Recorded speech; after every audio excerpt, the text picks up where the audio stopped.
Welcome to Programming Languages. I'm Wes Weimer, and together we're going to learn the theory and practice of programming languages, culminating in the construction of a web browser. Our web browser will accept as input HTML and JavaScript, the primary languages of the web, and use that to produce an image of the web page. You may already be familiar with HTML, which describes the basics of web pages, and we'll certainly go over it in this course later on, but you may be a little less familiar with JavaScript, which allows one to describe computations that take place on web pages. This gives us a lot of power and also a lot of flashy graphics. Let's see some examples.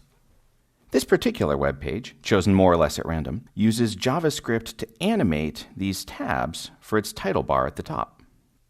This is a second example of a web page that uses JavaScript, both here at the top for this sort of floating tooltip, but also down here at the bottom to animate the differences between these textual boxes. If we look at the source for one of these web pages, we can see that it contains both HTML and JavaScript right from the start.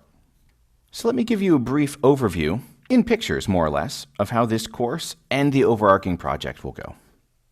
We start with the source to a web page, which is in HTML and JavaScript. Our next main step is to break that source into important words, just like we could break an English sentence into important words. Then we'll understand the structure of the words that we found. For example, focusing on this part down here, it may be easier to understand 1 plus 2 plus 3 as a tree showing all of the computations. And then finally, we'll figure out the meaning of that structure. For example, in this case, maybe all of that adds up to 6, and that's what we'll display in our resulting web page. Building a web browser will be a lot of fun, but the overall goal of this course is not actually to build a production quality browser, but instead to use the goal of building a browser as a way of structuring our exploration of computer science. So let's get started right here in step 1.